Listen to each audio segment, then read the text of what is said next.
안녕하세요. 김호준입니다. 4.25 진원 그리고 시큐리티 파일, 국정원 댓글의 지상, 그 논지를 담은 파일과 그 댓글 작업을 수행한 아이디어 비번을 담은 파일이죠. 최근 대법원 법원행정처 컴퓨터에서 우병우 전 민정수석이 2심 유죄 판결에 큰 불만을 표시했고 해당 파일이 대법원 판결에 중대한 변수가 될 거라는 내용이 발견이 됐죠. 대법원은 이 파일의 증거 능력을 인정하지 않았고 결국 사건은 파기환송이 됐습니다. 우병우의 불만은 해결이 된 거죠. 검찰이 이 파일의 작성자, 애초 자신이 작성했다고 인정했다가 나중에 기억이 나지 않는다고 진술을 바꾼 전 국정원 심리전단 소속 김모 씨를 작년 8월부터 5차례나 소환했지만 출석하지 않자 체포영장을 청구했습니다. 법원이 이를 어제 기각했습니다. 작년 8월부터 5차례 소환에 불응했다면 일반인은 진작 체포가 됐겠죠. 시민들이 검찰을 응원하고 사법부를 비토하는 풍경 최근 자주 벌어집니다. 이 생경한 풍경이 벌어지고 있는 이유 사법부 스스로 제공한 겁니다. 스스로 제공한 이유 스스로 해결하지 못하면 무능하거나 비겁하거나 어느 쪽이든 사법부 신뢰 회복은 아주 멀리 물 건너 가는 거죠. 김원준 생각이었습니다. 체포영장이 기각됐다는 뉴스가 이렇게 구석에 처박혀 있나 모르겠어요. 네. 기각됐습니다. 네, 그러게요. 5차례, 저는 이게 작년 8일이라고 그러죠. 깜짝 놀랐어요. 네. 저도 소환에 불응해 봤는데. 몇 번 불응하셨나요? 아니, 이 정도로 불응할 수는 없어요. 예, 그렇죠. 5차례나 불응했을 경우에는요, 보통 체포영장을 쳐서 데리고 나옵니다. 2번, 그것도 이제 변호사 통해서, 일종 조율하고, 그러면서 한 2번, 어떨 경우는 특수한 상황이 되면 3번, 이렇게 모르겠는데, 작년 8월이잖아요. 작년 8월. 이게 언제부터입니까? 이게 작년 8월부터 했는데, 아직도 안 나오면 체포해야 되는 거 아닙니까? 네, 그리고 참고인이 아니라 피의자라고 법원조차 밝히고 있거든요. 그렇기 때문에 반드시 나와서 설명해야 될 부분들이 있는데 나오지 않고 있는 겁니다. 네, 이분이 이제 검찰 수사를 하니까 이제 아프셨어요. 또 아프실 예정인 분들이 많잖아요. 이럴 때는 아프셔가지고 병원에 입원해가지고 계속 안 나오고 있다가 퇴원했는데도 지금도 안 나오는 겁니다. 네. 예, 저도 법정에서 여러 차례 봤었는데요. 기억상실 증언도 굉장히 많이 했습니다. 스스로도 기억력이 부족하다는 이야기까지 했었는데 이제는 아프기까지 하신 거죠. 처음에는 본인이 작성했다고 했어요. 예, 검찰에서는 그렇게 이야기했었습니다. 네, 했는데 나중에 이제 진술을 기억이 나지 않는다고 진술을 바꾸고 대부분은 그걸 받아들여 준 거예요. 예. 본인이 기억나지 않는다고 하니까 본인이 작성한 게 확인이 되지 않는다. 이거 얼마나 편합니까? 네, 자기 이메일은 다 맞고 누구와도 공유한 적이 없지만 첨부 파일만 기억이 안 난다라는 거였습니다. 기억이 나지 않으니까 대법원이 기억나지 않는구나. 그러면 안 되지 하고 증거 능력을 인정하지 않아서 이거 얼마나 편해요. 예, 저도 앞으로 이렇게 할 생각입니다. 무슨 문제가 생기면. 자, 첫 번째 뉴스가 뭡니까? 네, 이명박 정부 시절 국가정보원이 대북 공작금을 사용해서 전직 대통령 뒷조사를 했습니다. 10억 여원으로 김대중 노무현 전 대통령의 뒤를 캔 건데요. 검찰은 최종업 전 이명박 정부의 국정원 3차장 주도로 이러한 비밀 프로젝트가 실행했다는 사실을 확인했습니다. 그리고 구속영장을 청구했는데요. 김대중 전 대통령 뒷조사는 데이비슨이라는 공장명으로 됐고요. 노무현 전 대통령의 뒷조사에는 연어라는 공장명이 붙었습니다. 데이비슨은 뒤에서 나온 것이고 연어는 이제 노무현 대통령 해외 비리가 있으면 그 사람들을 국내로 다시 돌아오게 만들겠다는 이런 뜻이 담긴 거라고 하던데. 네, 하지만 다 실패했습니다. 사실이 아니어서요. 예, 사실무근으로 판결이 나서 실패했는데 이게 이제 실패했기 때문에 드러나지 않을 뻔했던 거죠. 예, 그런데 이게 어떻게 드러났냐 재밌습니다. 갑자기 이름 생각납니까? 네, 원세훈 전 원장. 네. 제가 오늘 멍한 상태거든요. 중간중간에 도와줘야 돼요. 네.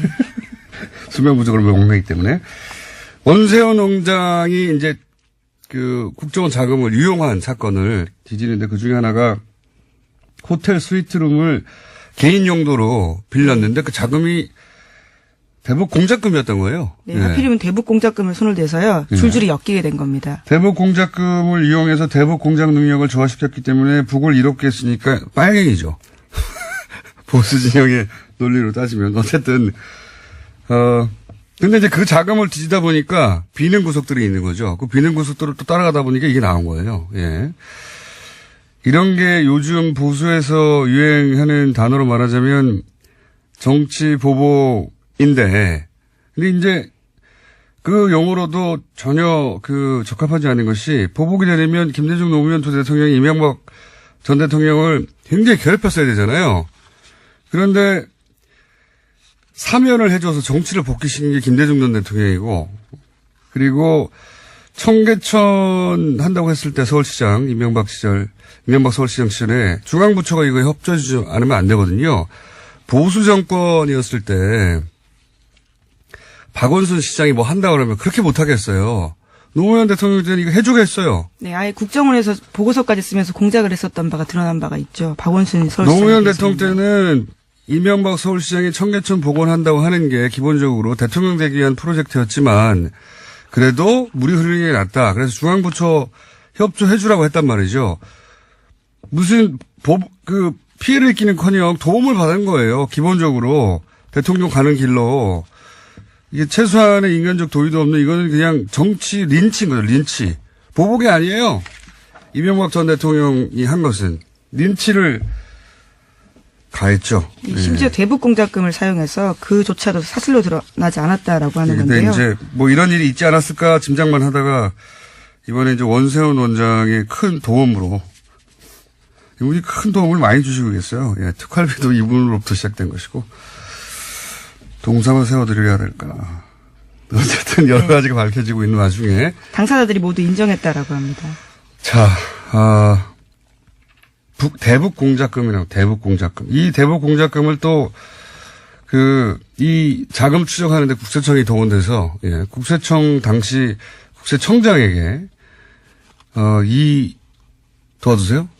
예, 이현동이라고요. 네. 당시에는 국세청장은 아니었고 서울지방국세청장이었습니다. 그렇습니까? 예. 그리고 나서는 마지막엔 국세청장이 됩니다. 했죠. 예. 그때 이제 이 공작금을 받았다는 겁니다. 예, 오늘 아침 동아일보 보도인데요. 이명박 정부 시절에 이현동 전 국세청장이 위 프로젝트, 그러니까 데이비슨 프로젝트를 도운 대가로 국정원 돈 받았다라고 합니다. 수천만 원이 쓰였다라고 하는데요. 이 또한 대북 공작금이라고 합니다. 원세훈 전 국정원장이 큰 일을 하고 있습니다. 자, 새로 나온 내용입니다. 예. 대북 공작금으로 전직 대통령들 뒤를 캐다가 실패했는데 실패했던 사건이 이제 드러난 겁니다. 대북 공작금을 사용했기 때문에. 자, 다음 뉴스는요? 네, 박근혜 정부 또한 세월호 참사 특조위에 대해서 조직적인 방해, 그러니까 공작을 했다는 사실이요. 검찰 조사 결과 확인됐습니다. 여기에는 새누리당 원내수석 부대표였던 김재원 의원, 조윤선 당시 정무수석, 그리고 해양수산부 고위 관계자가 방해 공작을 했다라고 하는데요. 최종 지휘를 한 사람은 이병기 청와대 비서실장이라고 합니다. 특조위가 방해받고 있다. 정부가 당시 박근혜 정부가 특조위를 방해하고 있다는 이야기는 특조위에서 활동하던 분들이 모두 다 했었어요, 그때. 네, 심지어 당시에도 문건이 나온 바가 있습니다. 부정해서 예. 그렇죠. 그때는 이제 해수부 문건이 나왔는데, 예, BH라고요. 인정하지 않았었죠. 근데 지금은, 조사가 이루어져서, 누가 그 일을 주도했는지가 이제 특정되기 시작한 건데, 여기 또 의외로 조윤선 전 장관이 등장을 하네요. 해수부 고위 관계자야, 당연히 해수부 관할 부처니까 등장을 했을 텐데 조윤선 정무수석이 당시에 이 사안에 관여했다. 네, 이 사안이 또 기소되면 조윤선 전 장관의 형량이 늘 수가 있겠네요. 네, 굉장히 구체적으로 장소와 시간이 특정되고 있는데요. 2015년 1월 달에 세 사람이 만나서 특정 호텔에서 만났다라고 합니다. 그러면서 박근혜 전 대통령 7시간 행적 등을 조사하려고 했던 특조위 방해 공작 논의했다라고 하는데요. 여기서 제로베이스라는 단어가 나온다라고 합니다. 그러니까 특조위 인원과 예산을 모두 축소해서 집행하라라는 의미로 보고 있다고 그러니까 합니다. 특조위 출범하기 이전 제로베이스처럼 만들어버리라 뭐 이런 의미였던 것 같은데 이게 이제 그 이후에 벌어진 일을 생각해 보면 당시에 여야가 추천한 특조위원들이 있었어요. 근데 어느 날 갑자기 이 특조위원들 기자회견을 여는 겁니다. 기자회견을 하고 나서 싹 빠져버리죠. 네. 심지어 여당 추천 의원들이 특조위를 비판하면서 나가는 겁니다. 그리고 나서 그때 이제 특조위에 파견된 공무원들도 있었거든요. 공무원들도 싹 철수를 해요. 그러니까 야당 추천 인사들만 남았는데 공무원들이 도와줘야 부처에서 무슨 협조를 받죠. 아무것도 못하는 거예요. 근데 복사나 팩스도 보내지 못했던 상황이라고 저도 기억하고 있는데요. 그때 이분들이 사실 엄청나게 항의했는데 언론이 제대로 다뤄주지 않았었는데 생각해 보시면 보십시오. 당시 이명기 청와대 비서실장은 사실 국정원장 출신이죠. 예. 국정원에서 이런 일을 했던 것도 드러났었죠. 이 공무를 공작처럼 한 거예요. 예. 자기들끼리 모여가지고 이렇게 싹 특조위 활동을 방해하자 한 다음에 여당이 당시 새누리당이 추천한 특조위원들한테 기자회견을 시켜줘. 시키면 합니다. 시키면 해요. 그리고 공무원을 철수시키죠. 시키면 하는 겁니다. 다 이렇게 한 다음에 결국은 무력화해서 할 수 있는 두 손 들게 만든 거죠. 예.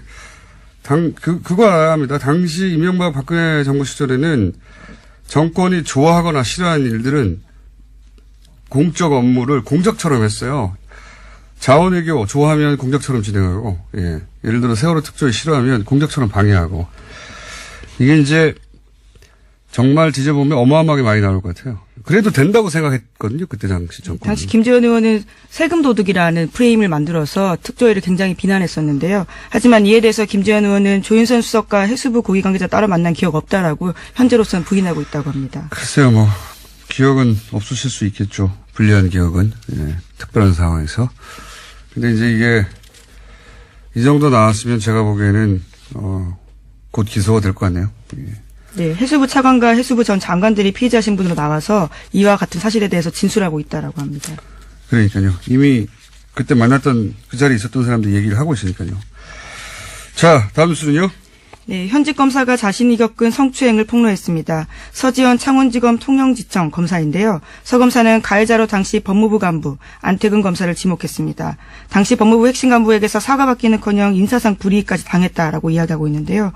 또 성추행 사실을 당시 최교일 법무부 검찰국장, 그러니까 현재 자유한국당 의원이 앞장서 덮었다라고 주장도 했습니다.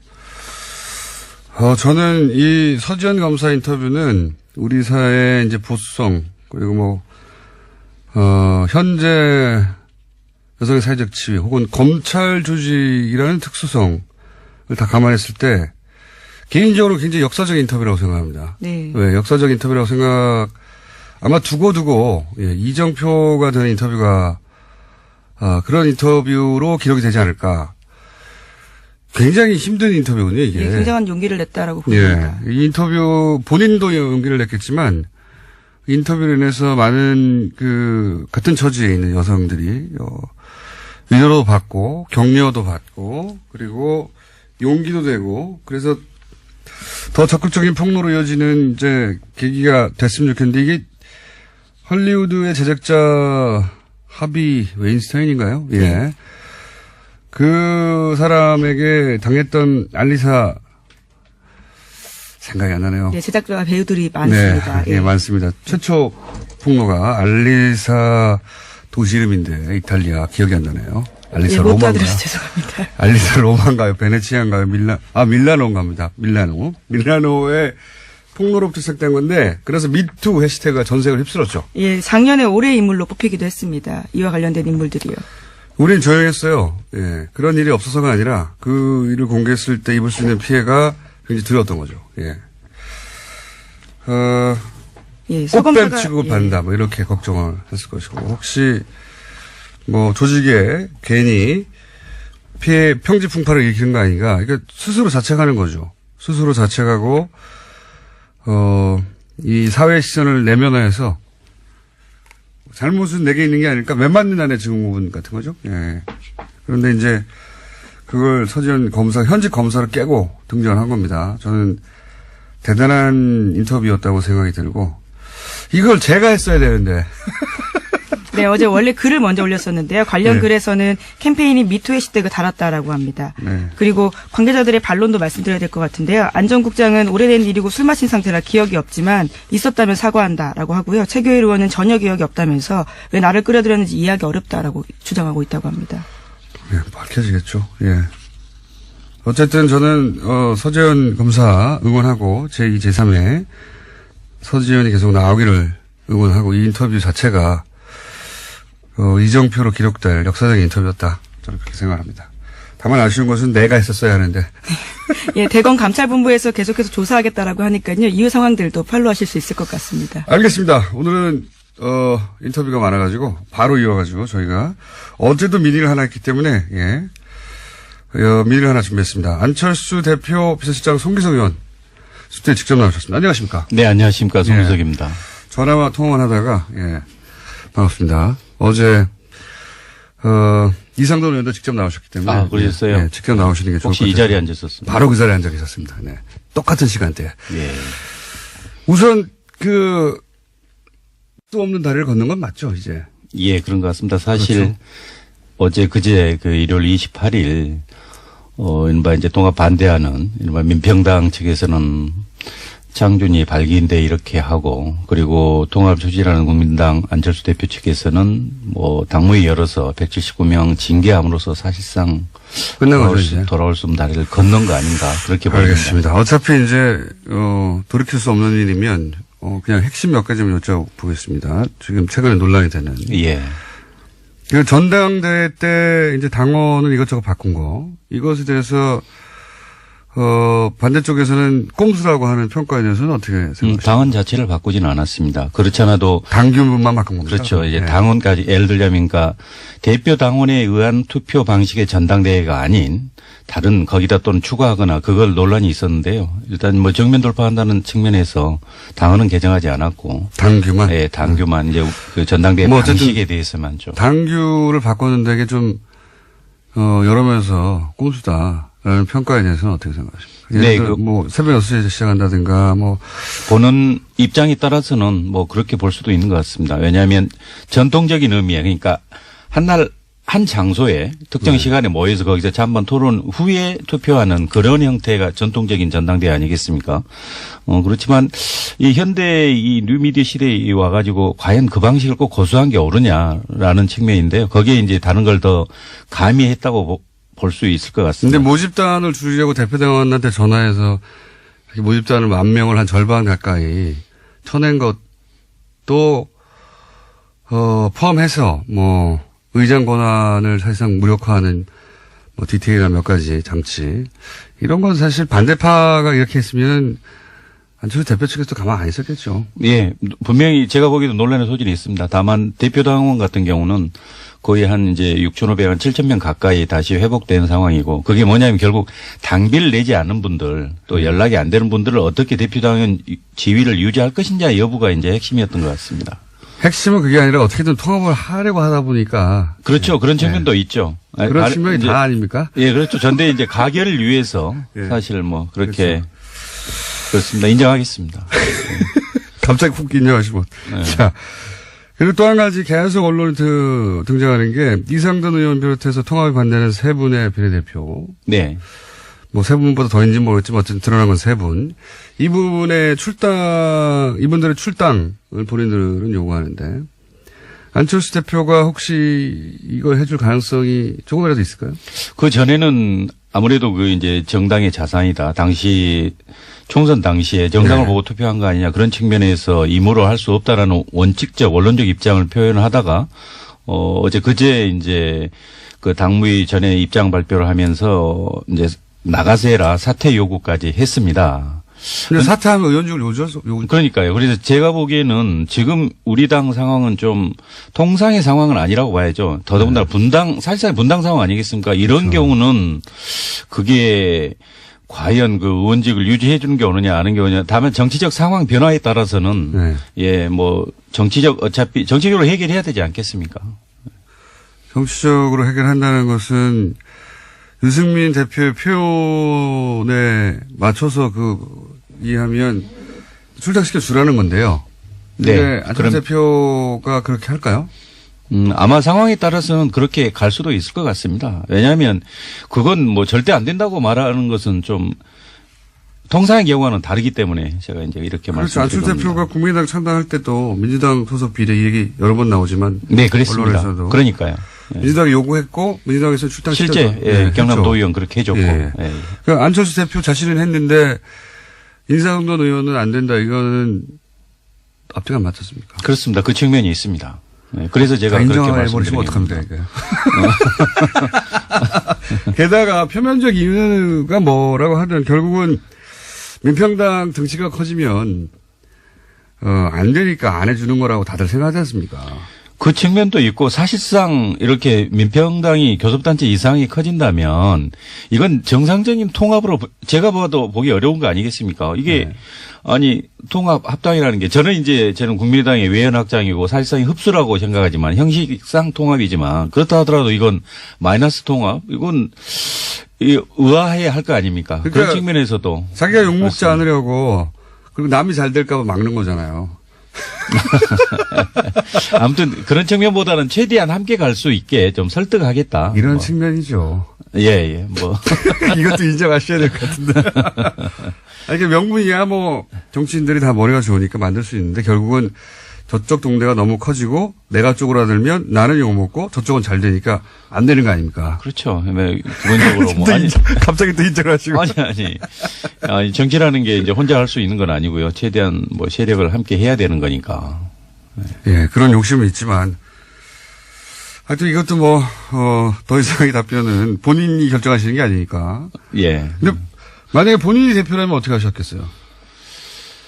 저는 실제 창당 과정에서 또 당선 과정에 그분들도 많은 노력을 한 거 사실입니다. 예. 비례대표라고 해서 가만히 있어 비례대표 된 거 아닙니다. 당연하죠. 예. 그렇기 때문에 결국 그분들의 합류도 표에 도움이 됐어요. 그렇죠. 실제 이제 그 상황에 닥쳤을 때 지금 이제 그 직전 단계까지 왔지만 그 상황에 닥쳤을 때 진지하게 논의해서 당원과 국민들이 납득할 수 있는 방법으로 해결해야죠. 네. 본인이면 출당했겠다는 얘기네요. 네, 그렇습니다. 우리 쉽게 말씀하셔가지고 인정 송기석 선생이라고 지금 문자가 올라오고 있는데 그런데 그 최근 언론에서는 언론이 하도 뭐 오보도 많고 소설도 많긴 합니다만 언론에서는 비서실장 송기석, 안철수의 비서실장 송기석 이렇게 쭉 보도되다가 최근에 안철수 대표 거래를 좀 두기 시작했다라는 표현이 등장하기 시작했어요. 예. 이게 이 보도가 나온 게 어떤 맥락에서 나온지 알고 계십니까? 그리고 이게 사실인가요? 예, 아마 그 기본적인 입장이 이제 무조건 통합의 찬성파 아니냐라는 뭐 그런 시각에서 출발한 것 같은데요. 제가 개인 안철수의 비서실장이 아니고 국민의당 당대표의 비서실장 아니겠습니까? 국민의당이 바른 방향으로 가게 하는데 조언해야 되고 대표를 보좌해야 되는가 그런 측면에서 이제 보면 좀 제가 보기에도 좀 비합리적인 부분에 대해서 지적을 하고 그런 부분에 대해서 좀 무리수가 이게 있었죠. 아무튼 그 법률가 시각에서 봐서는 좀 지나친 부분이 분명히 있었습니다. 네. 판사 출신이시잖아요. 예, 그렇습니다. 좀 지나친 게 아니고 많이 지나치지 않았습니까? 무리수를 많이 두지 않습니까, 사실은? 어떻게든 통합을 사실 정치적으로 이해갑니다. 통합을 안 하면 정치 생명이 이제 끝장날 판까지 사실 판이 벌어졌으니까 가긴 가야 하는데 그 과정에서 무리수가 있긴 있었죠. 예, 충분한 소통이나 설득이 좀 부족했던 건 맞습니다. 그리고 절차적으로도 다소가 아니고 꽤 좀 밀판 측면도 있었죠. 예. 아니, 이게 다 인정해버리시면 저하고 각이 서야지, 이렇게. 아니, 왜 머리를 쥐어 뜯으세요? 예. 지나친 인정. 근데 이런 식으로 객관적으로 보면 그런 면도 있다 얘기하다 보니까 기자들이 그럼 그 사이가 멀어졌나 이렇게 생각하는 거군요. 해석을 한 거군요. 예, 이제 그렇게 본 것 같지만 그러나 아까도 말씀드렸다시피 국민의당 당대표 비서실장 역할은 충실히 하고 있습니다. 국민의당이 바르게 가야 된다. 하지만 개인적으로는 뭐 아쉽거나 이건 너무했다는 부분도 있긴 있다. 예, 지나온 과정 보면 그렇습니다. 그렇군요. 자, 그러면 개인적으로 통합하면 글로 가십니까? 아니면 무소속 됩니까? 아니면은 좀 생각해 보셔야 됩니까? 지금 상황에서는. 그런데 제 개인적으로 저는 이렇게 생각할 때 통합이라는 것이 결국 저는 국민의당이 중도 개혁에서 외연 확장인데 그래서 외연 확장의 범주 내에 개혁적 보수니까 바른정당 다수가 포섭된다고 보는 겁니다. 그렇기 때문에 그 방향이 옳다. 원칙적으로는 그렇게 생각하지만 그러나 이런 형태의 분당 마이너스 통합 이건 바람직하지 않다는 게 제 생각입니다. 그래서 이제 앞으로 남은 방법은 실제 17분은 이제 거의 분당의 길로 갔고 나머지 중재하는 의원들을 이분들을 어떻게 설득할 것인가. 그럼 안철수 대표께서 그분들 요구에 따라 양보를 할 것인지 아니면 더 설득할 것인지 아니면 바른정당 의원들이 실제 개별 입당으로 해서 이런 문제를 해소할 것인지 그런 건 결국 정치적 역량 또 정치적 결단의 문제 아니겠습니까? 이제 실제 그 상황이 닥치면 저도 판단하겠습니다. 판단하겠다는 말씀은 무조건 합당 통합화 쪽으로 가는 건 아니라는 거네요. 네, 그렇습니다. 이거 처음 듣는 이야기인데 거리 멀어지신 거 맞네요. 아니, 뭐, 정치적 상황에 따라서는 어떤 생각을 하느냐는 분명히 생각 차이가 존재할 수 있죠. 하여튼 이제 당대표 비서실장으로서 그 역할을 충실히 해왔고, 예. 그래서 개인 감정 없이 해왔으나 그 사이에 직접 보고 겪은 과정 속에서는 이게 좀 무리한 부분이 있다. 만약에 비서실장이 아니었으면 비판하셨을 만한 사안이 있었다는 얘기네요. 그죠? 그렇죠. 또 내부적으로는 또 쓴소리도 계속 했고요. 네. 네. 그러다 보니까 이제 최후의 결정의 순간이 다가오고 있는데 그럴 때는 마음을 결정하셔야 되는 거 아닙니까? 예, 그래야 되겠죠. 그런데 지금 무조건 통합은 아닌 것으로 그거는 내가 고민해 봐야 한다. 이 정도 선까지 오신 거군요. 네, 그렇습니다. 멀어지신 거 맞는 것으로 오늘 인터뷰를. 예. 저희가 그 이상돈 어제 의원만큼 대립각이 쓰는 시간, 그 대립각이 쓰고 그 시간만큼 드리려고 했는데 이게 다 인정하셔가지고 시간도 다 썼고 대신 저희가 따로 한번 모셔야 될 것 같습니다. 따로 한번. 서정 검사 말고요. 저를 또 예. 네. 네, 좋습니다. 법률 용어가 갑자기. 자, 아니, 어제 이제 반대파와 사실은 찬성파의 대립구도로 이제 모셨는데. 예. 약간 가운데로 오셨기 때문에. 게다가. 아니, 근데 저는 그 반대하는 분들의 그 논리에 대해서는 수긍을 못 합니다. 알겠습니다. 이게 어떻게 호남을 버리고 탈호남이고 뭐 햇볕 적절을 버리고 그런 보수 대합이고 이건 전혀 동의하지 않습니다. 동의하지 않지만 예, 그렇다고 예. 통합파의 그대로 자동으로 따라갈 거라는 생각은 다른 사람들이 그렇게 생각하면 그건 오산이다. 나는 나의 판단을 새로 다시 시작하겠다. 예, 통합은 원칙이 맞지만 이런 형태의 이렇게 분단까지 가는 이런 바람직하지 않다고 생각합니다. 알겠습니다. 오늘 여기까지 하겠습니다. 약간 멀어진 걸로 확인된 송기석 의원이었습니다. 감사합니다. 네, 고맙습니다. 휴전 목요일 날 JTBC에서 가상화폐 토론회가 있었습니다. 굉장한 화제였습니다. 특히 유시민 작가 단연 주인공이었죠. 네. 직접 오셨습니다. 안녕하십니까? 안녕하세요. 네. 샤랄랄랄라 이건 또 무슨 음악이야.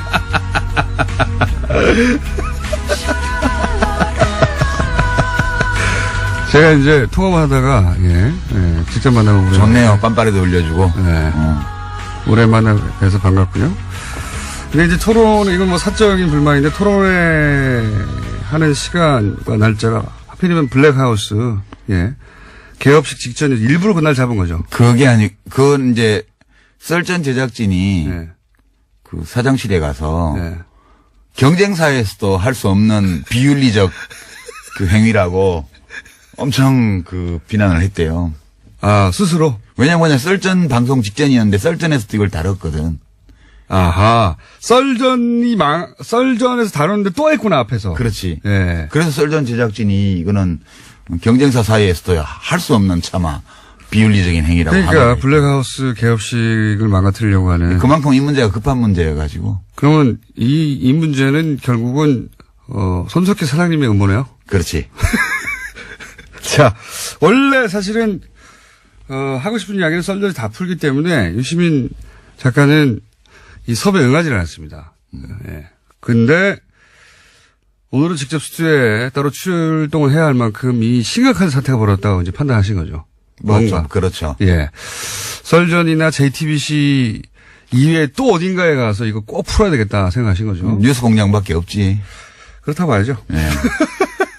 자, 오늘 그래서 도대체 블록체인이 뭔지, 비트코인이 뭔지, 뭐 기타 등장하는 여러 가지 용어들이 있습니다. 분산 원장이라는 단어도 등장하고요. 뭐 영어도 막 등장해요. 예. 작업 증명 이런 거 등장하고 기사 읽다 보면 포기하게 돼요, 중간에. 근데 문제가 근데 뭐냐면 모든 기사의 뒤에는 거래소 광고가 붙어 있어요. 인터넷에 보면. 그렇죠. 예. 그 얘기 좀 이따 할 텐데.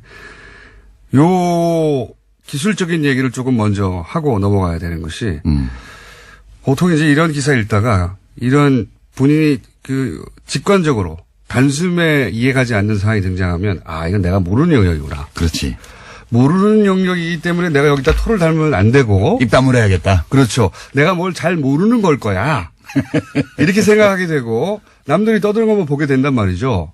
근데 사실 이 비트코인 혹은 뭐 블록체인 기술이라는 게 이제 유시민 작가가 이제 나왔으니까 이제 쉽게 예를 들어 설명하겠죠. 예, 못하면 퇴장이고요. 알고 보면 뭣도 아니야, 이거. 뭣도 아니야. 그래서 일단 이 2부에서는 이게 무슨 기술인가 얘기를 한번 풀어보려고 합니다. 자, 그래서 유시민 작가가 설명을 했는데 어려우면 제가 다 대신하고요. 그리고 필요 없으니까 3부는 안 나오는 것으로. 예. 이게 인류 역사상 있었던 수많은 투기 사건, 사기 사건 중에 가장 난해하고 우아한 사건이에요. 난해하고 우아한 그 뒤에 뭐 하나 붙는 거 아닙니까? 사기 사건. 사기 사건, 난해하고 우아한 사기 사건. 자, 그럼 우선 이 블록체인 기술이 뭡니까? 어떻게 하자는 겁니까? 블록체인 기술은 이제 블록을 순차적으로 만들어서 거기다가 정보를 입력하는, 거래 정보를 입력하는 그런 장부 만드는 기술인데요. 네. 이게 우리가 보통 장부를 보면 뭐 200쪽짜리 장부가 있잖아요. 네. 그러면 거기에 순서대로 다 모든 거래 내역을 기록하잖아요. 네. 근데 이거는 블록이라는 건 장부의 한 페이지. 네. 그게 원래 장부가 없고 누가 한 페이지를 만들고 그다음에 일어나는 거래 기록은 그 다음 페이지를 누가 만들면 네. 그 페이지에 다 기록이 되는 거예요. 네. 그래서 이 첫 그걸 페이지 또 다 공유해요, 같이. 예. 공유라기보다는 네. 그걸 늘어놓는 거지. 그거를 그 원장을 가지고 싶은 사람은 가질 수 있게. 요렇게 설명해가지고 저희 PD가 저 IT 바보거든요. PD 표정을 보니까 이해를 못했어요, 지금. 멍하게 있는 거 보니까. 그러니까 우리 돈 거래하는데 예. 그 기업 장부나 혹은 뭐 은행 장부에 돈이 들어오고 나간 게 기록이 돼 있어야 되잖아요. 네. 근데 그거 은행 필요 없이 우리끼리 그냥 사람들끼리 누군가가 장부를 만들면 네. 그 장부에 막 기록이 되게 하는 거야. 이렇게 장부 한 페이지가 블록 하나예요. 장부 한 페이지가 블록 하나고. 네. 블록체인은 뭐냐 하면 첫 번째 장부에 이름이 있어. 네. 제네시스 블록이라 그래서 네. 원조 블록. 네. 거기에 장부 맨 끝에 나오는 기록 하나가 그 다음 페이지 맨 위에 올라가고. 그렇죠. 예. 자세히 하시네. 네. 그 다음 페이지의 맨 끝에 엔지니어 아니시면서 자세히 하시네. 네. 네. 그래서 그 페이지마다 이름이 정해지는 거예요. 네. 순서대로. 네, 맞아요. 그러면 페이지 이름을 보면 그 앞에 페이지가 어느 쪽 페이지고 뒷 페이지가 어느 페이지인지 다 알 수가 있어. 그렇죠. 네. 네. 그리고 어느 한 군데를 조작해가지고는, 들키게 되죠. 그래서 비가역적이에요. 한번 장부가 작성되고 나면 비가역. 변경을 못 해. 예. 그래서 이 페이지 하나하나가 차례대로 이어지기 때문에 체인이라고 그러는 거예요. 요거는 실제 기술 원리에 굉장히 가깝게 설명을 하신 거예요. 근데 저 PD 표정이 알아들은 척 하려고 하는데 못 알아들은 표정이거든요. 그러니까 기사에는 다 이렇게 나와요. 탈중앙화 시스템에서 안전하게 사용할 수 있는 디지털 원장의 기반 기술. 이렇게 표현해놔가지고 알아들을 수가 없는데. 일부러 그러는 것도 있어요. 못 알아들으라고. 네, 일부러 그러는 이거 것도 어마어마한 거다? 이거 대단한 거야? 너 모르지 이거 뭔지 뭐 이러면서 내가 시킨 대로 해야 돼. 뭐 그런 거. 근데 제가 또 한번 그러면 설명해 볼게요. 왜냐하면 저도 그런 방식으로 주변에 제가 또 나름 공돌이 출신이에요. 설명해 보려고 했더니 잘 못 알아듣더라고요. 잘 못 알아들어가지고 이제 야동 있지 않습니까? 예. 야동을 예전에는 중앙에서 받았어요. 토렌트 같은 거예요. 그렇죠. 이게. 근데 최근에는 토렌트라는 게 등장했어요. 근데 이거는 뭐냐면 중앙에서 받는 게 아니라 사람들이 막 가지고 있는 거예요. 전 세계에. 그렇죠. 그 똑같은 야동을. 그걸 P2P라고 그러잖아요. 그렇죠. 근데 전 세계 예를 들어서 10,000명이 가지고 있으면 그 파일을 10,000개로 쪼개가지고 여러 사람한테 받는 겁니다. 그러니까 중앙이 없고 자기들끼리 주고받는데. 그렇죠. 자기 개인 서버의 용량이 안 되니까 조금씩 나눠서 받는 거예요. 그렇죠. 그걸 토렌트라고 해요. 본질적으로 이거 똑같은 겁니다. 분산해서. 근데 이제 여기서 문제가 뭐가 생기냐. 이 파일을 받을 때 사람들은 이게 진짜인지 가짜인지를 몰라요. 야동인지 알고 받았더니 받고 보니까 검찰 함정 파일이야. 그럴 수도 있잖아요. 네, 그런 가능성은 없어요, 이거는. 그렇죠. 네. 요 문제를 이제 해결하고 싶었던 거예요. 그렇죠. 블록체인은 그러면 10명한테 파일을 나눠서 받는 거야. 똑같아. 뭐 10명이나 1,000명이나 10명이라고 합시다. 비유적으로.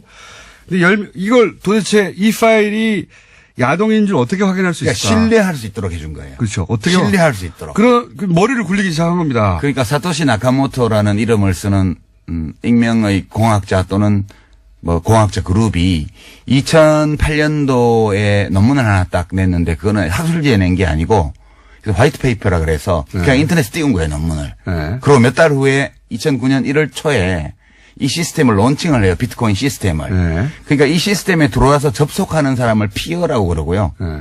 그러니까 피어들끼리, 그냥 컴퓨터들끼리, 또 노드라고도 하는데 이 사람들끼리 너무 잘하는데? 네. 이 사람들끼리 그냥 거래를 해요. 비트코인 하나 줘, 뭐 줄게. 이렇게 해서 거래를 하면 거래 기록이 생길 거 아니에요. 네. 근데 이 거래 기록을 장부에 기록을 해야 되는데. 그렇죠. 최초의 이 사토시가 내려받은 최초의 제네시스 블록. 네. 거기는 기록이 하나밖에 없어요. 이 받았다. 네. 비트코인 받았다. 네. 이거 채굴해가지고. 네. 이 블록을. 첫 번째 채굴이니까. 예, 블록을 만드는 걸 채굴이라 그래요. 아, 이것도 설명해야 되는데. 아니, 채굴이라 그러는데. 저희 그러니까 PD가 이때까지 못 알아듣다가 본인이 못 알아듣는 걸 표시를 내기 싫으니까 고개 끄덕끄덕해서 알아들은 척. 그러니까 우리가 이제 사람들이 그 시스템에 비트코인 시스템에 쫙 들어와서 예. 서로 막 거래를 해요. 예. 그럼 거래 정보가 기록이 되려면 장부 페이지가 만들어져야 하는데 그게 한 페이지가 한 블록이라 그랬잖아요. 예. 그러니까 10분마다 블록이 갱신돼요. 10분마다. 예. 그럼 새로운 블록을 만드는 놈은 장부를 만든 놈이잖아. 예. 얘한테 보상을 해줘야 돼. 그렇죠. 그게 처음에는 50비트코인을 줬어. 예. 블록 하나, 장부 한 페이지를 만들면. 예. 그리고 이 장부에 앞으로 기록될 거래 내역이 생길 거 아니에요. 예. 그러면 그 거래 내역의 숫자에 따라서 또 수수료를 줬어요. 예. 그 수수료가 비트코인입니다, 사실. 그렇죠. 예. 수수료와 이해가 보상금을 다 모르네. 비트코인으로 준 거지. 예. 처음에는 보상금을 블록 하나에 50비트코인 줬다가 예. 21만 개 만들어질 때마다 반씩 줄여갖고 지금은 12개 반인가 줘요. 예. 지금 그동안 세월이 가서. 자, 요게 이제 기술 원리에 아주 부합한 설명입니다. 아주 부합한 설명인데 제가 야동으로 다시 한번 시도해 볼까요? 이 야동은 신뢰가 없잖아. 그게 야동을 어떻게 신뢰할까 고민한 거예요. 예를 들면 이거 받기 전에 내가 이게 틀림없이 야동이라는 걸 알아야 되잖아요. 네. 받는 과정에도. 그럼 어떻게 했느냐. 10명에다가 10문제를 풀게 한 겁니다. 다. 그 10명이 쫙 있다. 파일, 그렇게 설명하면 안 되고. 못 알아들으시는 표정이에요. 그러니까 이제 지금 이 비트코인 시스템이 모든 암호화폐의 이제 기본 형태인데 예. 이 사토시라는 자가 하여튼 사람인지 아닌지 모릅니다, 현재. 사토시라는 자가 이 집단이지. 시스템을 설계를 했어요. 예. 근데 재밌는 게 사람들이 여기 들어와야 될 이유가 없는 거야. 그렇죠. 이거를 퍼블릭 블록체인이라는 이름을 붙여서 예. 퍼블릭 아니거든요. 우리가 보통 생각하는 퍼블릭은 공공재 예. 이걸 퍼블릭이라고 그러는데 이거는 퍼블릭하고 아무 상관이 없어요. 예. 그냥 오픈돼 있는 거죠. 사람들이 들어와야 되는데 안 들어올 이유가 없어. 그러니까 도토리 줄게. 예. 그래서 와서 없습니다. 열심히 이제 문제를 풀어서 예. 그 원장 장부를 만드는 놈한테 상을 주는 시스템을 만든 거예요. 그 상위 비트코인인데. 비트코인으로. 예. 그런데 이제 이 페이지 하나는 나도 말하고 싶어 죽겠네, 이거. 이거 얘기해봐요. 손님이니까 해보세요. 페이지 하나는 용량이 1메가바이트예요. 예. 그러니까 블록 하나의 용량은 1메가바이트고 예. 이 1메가짜리를 계속 돌릴 수는 없으니까 헤더라는 걸 만들어서 예. 그 1메가바이트에 정보를 표시하는. 최대 거죠? 용량인 요 블록의 주요 정보를 딱 요약해서 80바이트로 헤더에 딱 저장을 해요. 색인 같은 거죠, 색인 같은 거. 네. 근데 우리가 보통 사람들이 쓰는 거는 그 180기가바이트 이상의 데이터를 다운받아야 되는 그 비트코인 시스템 전체를 다운 안 받아요. 그렇죠. 사람들은 대부분 헤더만 다운받아요. 예. 그래서 이거를 완전 노드라 그래서 완전히 다 비트코인 코어를 받아서 채굴하는 사람을 예. 완전 노드라 그러고 예. 이 거래를 위해서 지갑만 만들어서 맞습니다. 그 지급 검증 모드라 그래요. 그거를 헤더만 다운받는 거를. 예. 그러니까 이게 장부를 연속적으로 만들어 나가서 그걸 되돌릴 수 없게 만들어서 이 시스템에 들어온 사람은 서로를 신뢰할 수 있게 하는 거예요. 근데 이 장부를 만들려면 저희 PD 포기했어요, 얼굴이 보니까. 그래요? 아니, 이해하고 싶어 죽겠거든요, 자기도. 근데 이제 따라오다가, 아니, 난 안 되나 보다 하고 지금 그 표정이에요, 지금. 하여튼 그런 거예요. 그렇게 장부를 만드는 사람한테 상 주는 시스템이야. 제가 그러면, 왜냐면 이게 원리에 정확하게 부합되는 설명이 맞아요. 제가 알고 있는 바. 근데 제가 그 설명으로 설득시키나 이해시킨 사람이 별로 없어가지고. 아니 그냥 이렇다는 거 알면 돼요. 그냥 별거 아니라는 거. 제가 이제 아주 쉬운, 원리에는 약간 벗어나지만 본질은 비슷한 겁니다. 예를 들어서 비밀번호가 하나 있어요, 비밀번호가. 이 비밀번호가 있는데 그 사진을 찍었어요. 사진을 찍어요. 그런데 그걸 퍼즐로 막 나눠요. 예. 그걸 만약에 10명이 보유해요. 비밀번호를 알려면 그 퍼즐 10개를 다 훔쳐야 되잖아요. 10사람으로부터. 그렇죠. 좀 어렵죠. 근데 이게 10만 조각, 100만 조각이 됐다고 생각해보면 100만 명한테 가가지고 어떻게 다 훔칩니까, 그거를. 불가능하죠. 예. 이렇게 분산을 시켜버린 겁니다. 이렇게만 이해하세요. 예. 그래도 돼요. 그건 좀 부적절한 설명. 부적절한 설명이죠. 부적절한 설명인데, 이렇게만, 우리 PD는 좋아하잖아요, 봐요. 우리 PD 수에 맞추면 그런 겁니다. 아니, 사실은 이게 신뢰성이 있는 거는 그 비유도 좋지만, 이제 뭐 문제를 풀어야지 돼요. 여기서 그렇죠. 뭘 하려면. 예. 그러니까 10분마다 원장이 만들어지는데 여기서 뭘 해야 되는데, 얘네들이 암호화를 많이 해놔가지고, 이런 거예요. 까만색 칠을 해놓고, 이건 무슨 색깔, 무슨 색깔, 무슨 색깔을 몇 프로씩 쓸 건지 찾아내.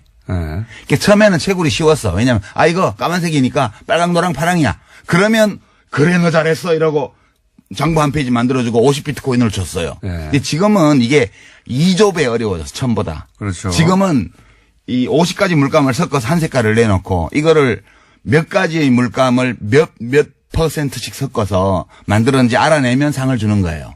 이게 블록을 주는 거예요. 비유하자면 그런 겁니다. 근데 이거를 이론적으로 규명할 수가 없고 다 해봐야 돼. 그래서 채굴업자들이 그래픽 카드를 써가지고 어마어마하게 돌리는 거예요. 자, 요게 이제 정확하게 기술에 부합한 설명이고요. 제 방식으로 퍼즐을 이제 해볼게요. 퍼즐을 맞춰야 되잖아요. 네. 그래 비밀을 알고 싶어요. 돈을 훔치고 싶어서. 그렇지. 퍼즐을 맞춰야 되는데 조각이 너무 많아요. 조각이 너무 많으니까 컴퓨터가 많이 필요해요. 그렇죠. 예. 그런데 이걸 개인이 할 수 없으니까 이제 이걸 해주고 수수료를 받는 거예요. 그게 채굴업체예요. 예, 그게 채굴이고 그때 수수료 받는 게 비트코인입니다. 채굴이라는 게 조각을 맞춰주고 이게 조각이 다 맞고 이게 가짜가 아니야. 라는 게 누군가 대신 해줘야 되는 건 조각이 너무 많아. 그렇게 생각하시면 됩니다. 난 비밀번호를 알고 싶은데 이게 정확하게 기술에 부합되는 내용은 아니지만 본질이 그렇다는 거예요. 그걸 작업증명이라고 그래요. 그렇죠. 그 과정을. 예. 그러니까 이게 맞나? 안 맞나? 네, 수학 문제를 푸는 게 아니고 수많은 경우의 수를 직접 대입해 봐야 되는 거라 가지고 그러니까 컴퓨터가 많은 놈이 이기는 거예요. 10분마다 하나씩 블록이 만들어지니까. 예. 그러니까 어마어마한 그 양의 그래픽카드 GPU를 설치해 놓고 그거를 쪼개서 10,000대 가지고 작업하면 100대 가지고 하는 놈보다 100분의 1의 시간에 할 수 있는 거지. 예. 그래서 전기를 많이 먹는다는 것이고. 어마어마하게 먹는 거지. 어마어마하게 쌓아놓고 하는 거예요. 컴퓨터 한 대에 할 수 있는 일이 아니니까. 근데 문제는 예. 그거를 이제 해서 풀었네? 조각을 맞췄네? 그러면 잘했어 하고 수수료 하나 딱 주는 겁니다. 수수료가 아니라 블록 하나가 만들어지면서 네. 이제 문제는 그걸 비트코인이라고 하는 거죠. 난이도는 첫 번째 제네시스 블록하고 네. 50만 번째 블록을 비교를 하면 50만 번째 게 그 1조 8천억 배 어려워요. 난이도가. 숫자도 다 기억하면. 약 이분이 1조 진짜. 8천억 배 어려운데 그러니까 채굴은 어려워지니까 비용이 많이 드는데 예. 비트코인 값이 안 올라가면 채굴이 안 돼요. 그러니까 채굴이 스톱되는 순간 이 시스템은 다 다운되는 거기 때문에 무슨 수를 쓰더라도 이 시스템을 돌리려면 값을 올려야 돼요. 그래서 사기꾼들이 이제 사기적인 방법으로 값을 올리는 거죠. 자, 여기까지는, 저희 PD의 눈빛으로 봐. 한 3분의 1 정도를 이해하는 척 하고 있어요. 이해하는 척 하고 있고. 몰라도 돼. 별거 아니라는 것만 알면 돼. 하여튼 기술이라는 게 어렵게 들리지만 본질은 그렇게 어려운 게 아니다. 예. 근데 이제 원래 맞게 설명하셨고 3부에서 그러면 이게 왜 문제인가? 본격